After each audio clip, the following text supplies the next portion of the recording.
Hello बच्चों, कैसे हो आप सबका एक बार फिर से स्वागत है आप सबका अपना चैनल कंसेप्ट वाला में। आज के इस वीडियो में हम लोग पढ़ने वाले हैं मैटर इन आवर सराउंडिंग का पार्ट 4 और इस पार्ट में हम लोग पढ़ने वाले हैं बहुत important topic effects of evaporation. Evaporation का इफेक्ट क्या होगा? लास्ट वीडियो में हम लोग पढ़े थे इवापोरेशन क्या होता है, वो किन फैक्टर्स पे डिपेंड करता है। तो इवापोरेशन क्या होता था, जब वाटर लिक्विड में चेंज हो जाता है बिलो इट्स बॉइलिंग पॉइंट, उसको इवापोरेशन बोलते थे।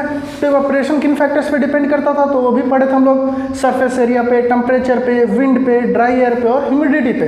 क्लियर है? आज हम लोग पढ़ेंगे कि इवापोरेशन होता है तो उसका इफेक्ट्स क्या होता है। क्लियर है? तो थोड़ा बहुत हम लोग इसके बारे में बात किए थे कि इवापोरेशन एक सरफेस फिनोमिना है जो सरफेस पे डिपेंड करता है। तो सरफेस पे जो पार्टिकल्स होते हैं वो सराउंडिंग से एनर्जी गेन करते हैं और एनर्जी गेन करने के बाद वो सरफेस को लीव कर जाते हैं वेपर के फॉर्म में, इसी को इवापोरेशन बोलते हैं। तो जब वो सराउंडिंग से क्या करते हैं, एनर्जी को जब गेन करते हैं तो सराउंडिंग का एनर्जी क्या होता है, लूज होता है ना। उनका एनर्जी अगर लॉस हो रहा है, कौन सा एनर्जी, हीट एनर्जी लॉस हो रहा है। अगर हीट एनर्जी लॉस हो रहा है तो वहाँ टेम्परेचर क्या होगा, कम।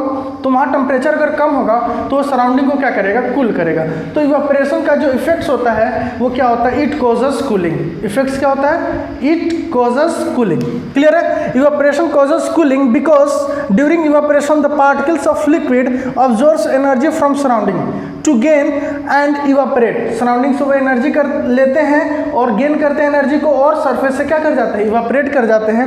The absorption of heat energy from the surrounding makes the surrounding cool. जो एनर्जी वो सराउंडिंग से ले रहे हैं, ऑब्जर्व कर रहे हैं, इसकी वजह से उसका एनर्जी लॉस हो रहा है और एनर्जी लॉस हो रहा है, कौन सा एनर्जी, हीट एनर्जी, यानी वहाँ टेम्परेचर कम होगा और सराउंडिंग क्या हो जाएगा, कूल हो जाएगा। आया समझ में?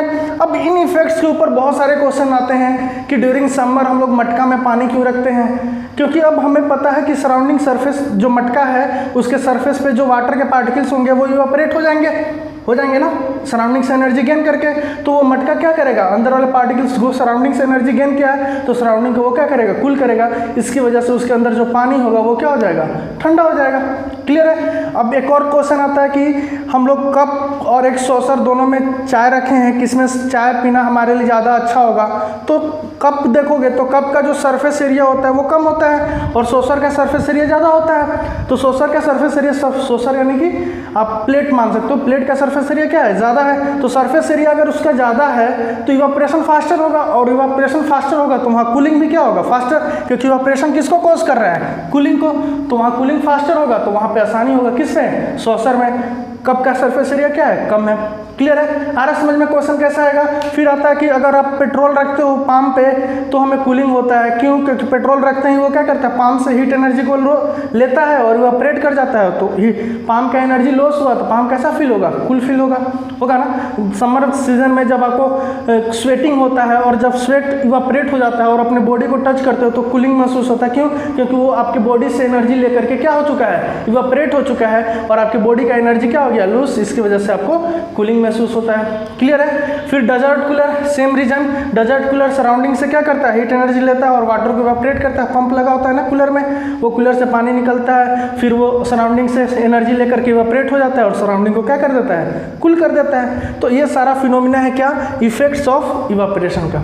आ रहा समझ में? इवापोरेशन का इफेक्ट क्या होता है, कूलिंग होता है। अब जिन फैक्टर्स पे इवापोरेशन इफेक्ट होता था उन फैक्टर्स पे वो डिपेंड करेगा। जहाँ पे इवापोरेशन फास्टर होगा वहाँ पे कूलिंग भी क्या होगा, फास्टर होगा। ये भी दिमाग में बात रखना है। ये किस पे डिपेंड था, कप और सॉसर वाले पे। सॉसर का सरफेस एरिया ज़्यादा था तो वहाँ इवापोरेशन फास्टर था, तो इवापोरेशन अगर फास्टर था तो कूलिंग भी वहाँ फास्टर हो रहा था। आ रहा समझ में आप लोग को? क्लियर है? बहुत आसान सा टॉपिक है, छोटा सा टॉपिक है कि इवापोरेशन कूलिंग करता है। कुछ क्वेश्चंस की बातें हो गई। क्लियर है आप लोग को सारा questions?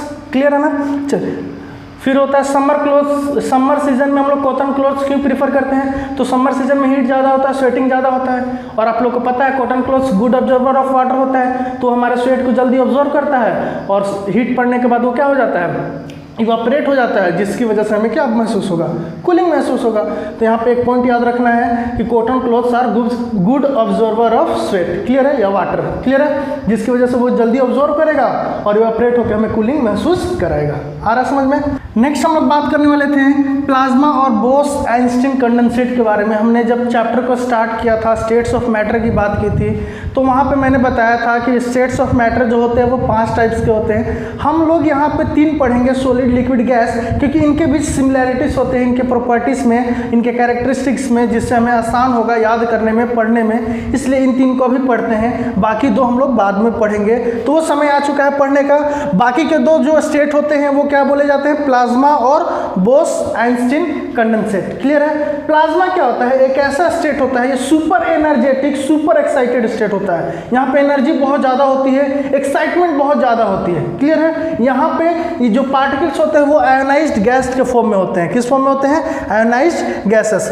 It consist of super energetic and super excited particles. This particles are in the form of ionized gas. Ionized gas के फॉर्म में होते हैं यहाँ के पार्टिकल्स। कैसा होता है? Super energetic, super excited, ionized. Clear है? पार्टिकल्स कैसे होते हैं? Ionized, super energetic, super excited. Clear है? एग्जाम्पल याद रखेंगे, फ्लोरेसेंट बल्ब और नियॉन बल्ब। एग्जाम्पल क्या होगा? जो हमारा बल्ब होता है, फ्लोरेसेंट बल्ब, मरकरी वगैरह जो होते हैं, वो वहाँ पे कैसे पार्टिकल्स प्रेजेंट होते हैं? प्लाज्मा। क्लियर है? उसमें कैसे पार्टिकल्स प्रेजेंट होंगे? प्लाज्मा। क्लियर है? The gases gets ionized. कब आयोनाइज्ड होंगे? जब हम लोग बल्ब को ऑन इलेक्ट्रिसिटी पास करेंगे। इलेक्ट्रिसिटी जब पास करेंगे तो जब उसके पास इलेक्ट्रिकल एनर्जी पहुंचेगा तब वो आयोनाइज्ड होगा।